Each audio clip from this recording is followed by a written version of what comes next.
इस क्वेश्चन में हमारे पास में 4 सेट दिए हुए हैं। पहला हमारा ए सेट, दूसरा हमारा बी, फिर सी और ये हमारा यूनिवर्सल सेट। ये चारों सेट दिए हुए हैं और इन हमारे पास में जितने क्वेश्चंस हैं यहाँ पर 6 क्वेश्चंस, ये 6 क्वेश्चन को वेन डायग्राम में रिप्रेजेंट करके दिखाना है। तो वेन डायग्राम में रिप्रेजेंट करते हैं। सबसे पहले हम आते हैं 1 नंबर के बारे में। 1 नंबर हमारा ए इंटरसेक्शन बी। तो वेन डायग्राम हमारा कहेगा कि ये पूरा जो हमारा एक स्क्वायर होता है,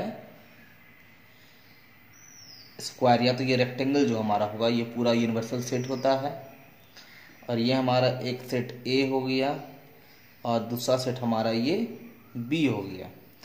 अब यूनिवर्सल सेट को यहाँ यू से दिखा देंगे, ए सेट को ए से, बी सेट को बी से, क्योंकि ए और बी के बीच में इंटरसेक्शन है। और इंटरसेक्शन का मतलब क्या होता है? कॉमन। तो ए और बी के बीच में कॉमन, तो ए और बी दोनों में कॉमन क्या क्या आ रहा है? तो कॉमन हमारा सी आ रहा है और एक ई आ रहा है। तो कॉमन वाले को हम यहाँ पर लिख देंगे सी और ई। बाद बाकी ए सेट में सी और ई को छोड़ के क्या क्या बच गया? ए, बी और एफ। तो ए, बी, एफ यहाँ लिख दिए। और फिर बी सेट में क्या क्या बच गया? सी और ई को छोड़ करके डी और जी, तो डी और जी लिख दिए। अब यूनिवर्सल सेट जो हमारा पूरा था ना, तो पूरे यूनिवर्सल सेट में हमारा अगर हम ए बी को लिख दिए तब क्या बच गया? ए, तो ए लिखा गया है, बी, बी भी लिख दिए हैं, सी, सी भी लिख दिए हैं, ई, डी, डी भी लिख दिए हैं, ई भी लिख दिए हैं, एफ, एफ भी लिख दिए हैं, जी, जी भी सिर्फ एच लिखाया है।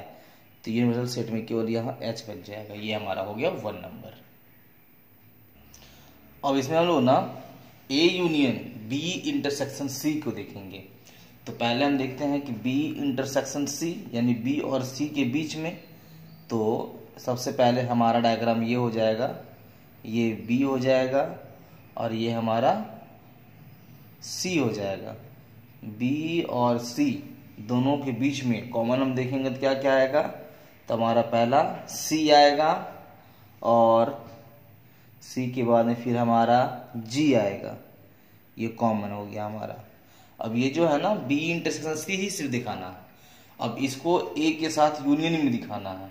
तो यूनियन में जब होगा ना तो ये पूरा हमारा सेट ए हो जाएगा और इसके अंदर में यूनियन को ऐसे दिखाते हैं, इसके अंदर में ये हमारा हो जाएगा बी इंटरसेक्शन सी। अब बी इंटरसेक्शन सी में पहले से सी और जी है ना, तो सी और जी को लिख दिए। अब ए में और क्या क्या बच गया है? तो ए में देखते हैं ए बचा है, फिर बी बचा है, सी लिखा गया है, ई बचा है और एफ बचा है, ई बचा है और एफ बचा है। तो ये हमारा लिखा गया A union B intersection C. अब तीसरे नंबर में हमारे पास में A differences of A and B है। तो ए और बी का जो डिफरेंसेस होता है ना, वो हम 2 सेट जब यहाँ बनाएंगे ना, ये हमारा एक ए सेट और ये हमारा दूसरा बी सेट। तो ए और बी दोनों सेट में हमारा differences of A and B ये हो जाएगा।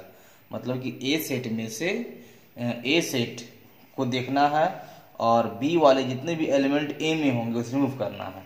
तो ए सेट में पहले हमारा है ए, तो ए सेट में पहला हमारा ए है जो कि हमारा बी सेट में ए नहीं है, तो ए लिखेंगे। अभी सेट तो यहाँ दिखाई नहीं पड़ रहा है, सेट ऊपर लिखा हुआ है जितने भी हैं उसको आप देख लीजिएगा, उसको एक कॉपी नोट कर लीजिए आप और लिख लीजिए ताकि आपको देखने में सुविधा होगा।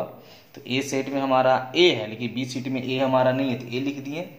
फिर हमारा ए सेट में बी है और बी सेट में बी नहीं है, तो लिख दिए। फिर ए सेट में हमारा सी है और बी सेट में सी भी है, तो सी कैंसिल हो गया। फिर ए सेट में हमारा ई है और बी में भी ई है, तो कैंसिल हो गया। फिर ए में हमारा एफ है लेकिन बी में हमारा एफ नहीं है, तो एफ लिखा गया। तो ये ए बी एफ जो हमारा हो गया differences of A and B है। नेक्स्ट हमारा दिखाना है differences of B and A, यानी बी माइनस ए दिखाना है। तो ये ए माइनस बी होता है, बी माइनस ये होता है ना। अब बी सेट वाले को लिखना है लेकिन जो जो ए में होगा उसको हटा देना। बी सेट में हमारा सी है, ए में सी है, नहीं लिखेंगे।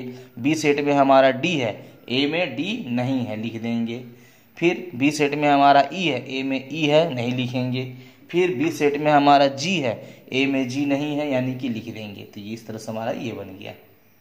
अब हमारा है differences of A and B intersection C. तो पहले हम बी इंटरसेक्शन सी निकालते हैं। तो बी और सी के बीच में जो जो कॉमन एलिमेंट है उसको लिख देते हैं तो बी और सी में कॉमन एलिमेंट हमारे पास में है सी और दूसरा जी। अब क्या करेंगे ना, अब इस सी और जी को डिफरेंशिएट करेंगे ए से। तो ए में हमारा एलिमेंट ए सेट में हमारा एलिमेंट ए है, तो ए को लिखेंगे क्योंकि बी इंटरसेक्शन सी में हमारा सी है ना, इसलिए। फिर ए सेट में हमारा बी है और इसमें बी नहीं है तो बी को लिखेंगे। फिर हमारा ए सेट में सी है तो इसमें सी है, कैंसिल हो जाएगा। फिर ए सेट में हमारा ई है, इसमें ई नहीं है, ई को लिख देंगे। फिर हमारा ए सेट में एफ है, इसमें एफ नहीं है तो एफ को लिख देंगे। ये हमारा हो गया A minus B intersection C. अब यहाँ हमारा differences of B and C union differences of C minus C and B. तो बी एंड सी का डिफरेंस निकालते हैं, मतलब कि बी एलिमेंट को लिखेंगे लेकिन जो जो सी में होगा उसको हटा देंगे। तो बी एलिमेंट में क्या क्या होगा, तो पहला हमारा हो जाएगा डी, क्योंकि बी में पहले सी है ना, तो सी हमारा सी में भी, इसलिए दूसरा हमारा डी है। फिर हमारा ई है, जो ई हमारा सी में नहीं है तो ई को भी लिखेंगे। फिर बी में हमारा जी है, तो फिर सी में हमारा जी है तो हट गया, इसलिए हमारा ये हो गया डी ई, बी माइनस सी। अब हम दूसरा निकालते हैं सी माइनस बी। अब सी में हमारा बी है लेकिन बी में बी नहीं है तो बी को लिखेंगे। अब सी में हमारा सी है, बी में सी है तो हट जाएगा।